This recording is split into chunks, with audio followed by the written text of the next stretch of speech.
drummers, it's Rob here from drumsandword.com. Today I'm going to give you another free video drum lesson. I want to teach you a really cool section from the song When the Sun Goes Down by the Arctic Monkeys, of course drums by Matt Helders.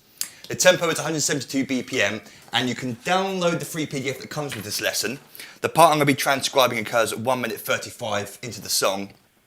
It gets repeated throughout other sections of the song as well. But yeah, you can download the free PDF, so you find a link beneath this video, so don't forget to check that out. If you've got your own suggestions for songs, by the way, go to my Facebook page, and I'm taking suggestions for songs for this holiday period, just to treat you guys. This is fun, nice thing to do. So please check out my Facebook page if you want to make your own suggestions as well.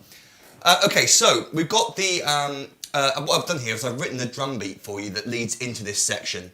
So it's a 2-bar drum beat. And the tempo is damn fast. We've got this sort of tempo going by 1 and 2 and 3 and 4 and 1 and 2 and 3 and 4 and. So really fast. Our hi-hats will be doing this 1 and 2 and 3 and 4 and 1 and 2 and 3 and 4. And I've written note loose hi-hats. So throughout this section, the hi-hat's being played loose. We're sort of doing that whipping molar technique you might have heard me talk about before. You can Google loads of free videos on this technique online if you're not sure about it, but it's certainly going to help you. If you can't play these fast eighth notes, then you can just play quarter notes as well, but that might also prove to be a little bit tricky, as we'll see for some of these snare drum parts.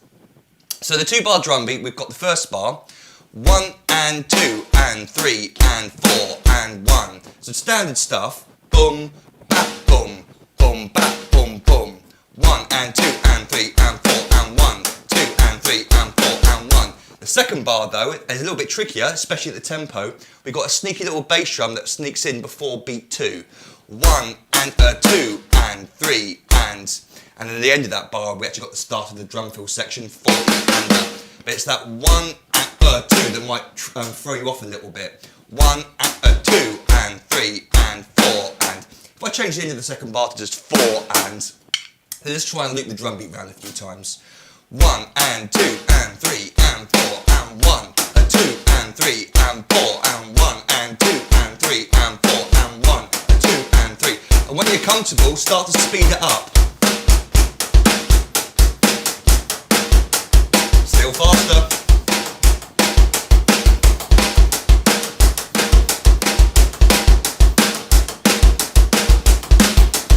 How cool is that? I love that little dun da da da da da. So back to the actual chart itself I've given you.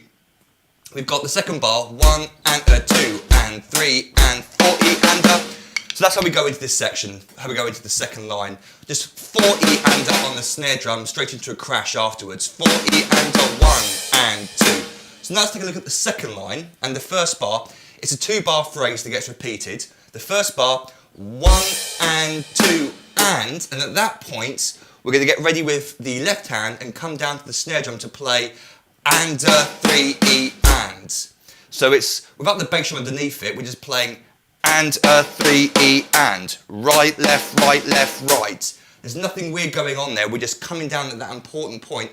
Just after that hi-hat on the and of beat 2, we're going to come in with the left hand for the 2 and a 3 E and. And with that bass drum on the and a 3 as well. 2 and a 3 E and 4 and. Just that little 3 E and bit, which turns the drum beat around and makes it sound a little bit weird. But when we speed it up, you should be able to hear it in context. So that first bar again, 1 and 2 and a 3 E and 4 and. Let me slow it down. 1 and 2 and a 3 E and 4 and. 1 and 2 and a 3 E and 4. 1, 2 and 3 E and 4. 1, 2.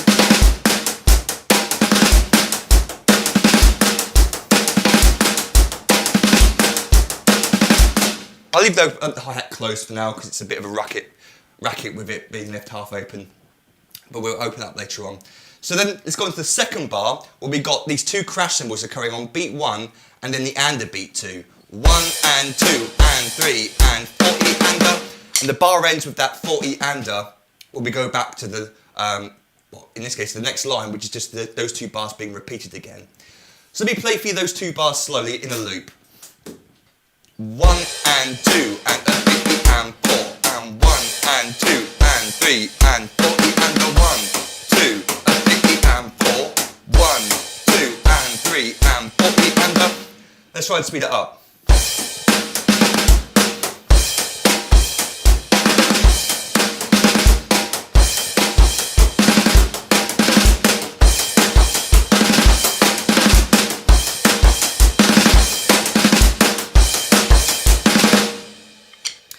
does sound really cool. The 3E ambit in that first bar, sort of that turnaround, really cool idea. Ending the drum fill, the 2 bars with the 4E ander. I like it a lot. I like it a lot. So then we go on to the third line of the free PDF I've given you, and those 2 bars just get repeated another 2 times. So it's the first line is the drum beat, and then the second and third line are 3 groups of the 2 bars, and then the last grouping is at the bottom of the page. So we go straight to that now. It's exactly the same as the previous 2 bars, being played 3 times in total, except for the last bar where we get just 1 extra crash cymbal on the ander beat 3. It's not really important you keep it in. And also at the end of that bar, instead of playing 4E ander, we play 4E ander or 4E ander. It doesn't really matter what tone you use here. So that very last bar of the page, 1 and 2 and 3 and 4E ander 1. And that's how that section ends. Now, one thing to point out to you, which I found when I was playing onto this, is that you don't really have to keep all those hi-hats going, especially when you've got your right hand coming up for crash cymbals. You might find you bring your right hand back down to the hi-hat, not straight away after the crash cymbal, especially when it's on the and of something. You might come down on the next downbeat or something like that. So feel free to sort of mix up what your right hand is doing. If you want to put in little gaps, which you'll find naturally occurring when you start practicing it, in between crash cymbals, don't feel you have to rush back to this hi-hat, because it's washing out anyway, so it's sustaining over several beats anyway, and the crash cymbals will be washing over the top, so no one's really going to notice, as long as you're getting those snare drum and bass drum parts in the correct place. What you do on the hi-hat, whether you play them all the 8th notes all the way through, or just leave some gaps, it's totally up to you. So just before we end, I'm going to play all 4 lines at a sort of medium tempo, and then we hear it played up to speed again at the end. So all 4 lines, 1 and 2 and 3 and 4 and 1, 2 and 3 and 4 and 1, 2, 3 and 4, 1, 2 and 3 and 4, 1, 2, 3 and 4, 1 and 2 and 3 and 4, 1, 2, 3 and 4, 1 and 2 and last line. 3 and 4 and 1 and 2 and 3 and 4 and 1. So now let's just hear that whole page played up to speed again without my microphone on, so you can hear just the drums without my annoying voice over the top. Here's what it sounds like.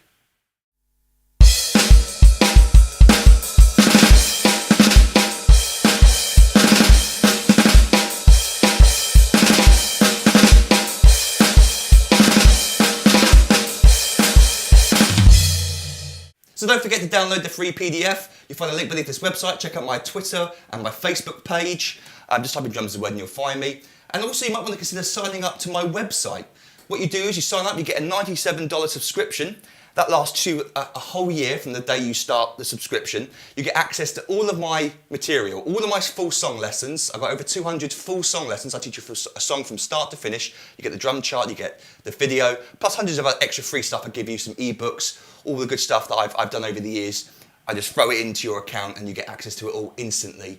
Plus all the new material that gets released over the year of your subscription as well. So I think it's a real bargain. You can check out a video on my website where I explain it all to you. But if you've got any questions, feel free to email me, rob@drumstheword.com. So until our next little video coming up very soon, toodle pip and happy drumming to you.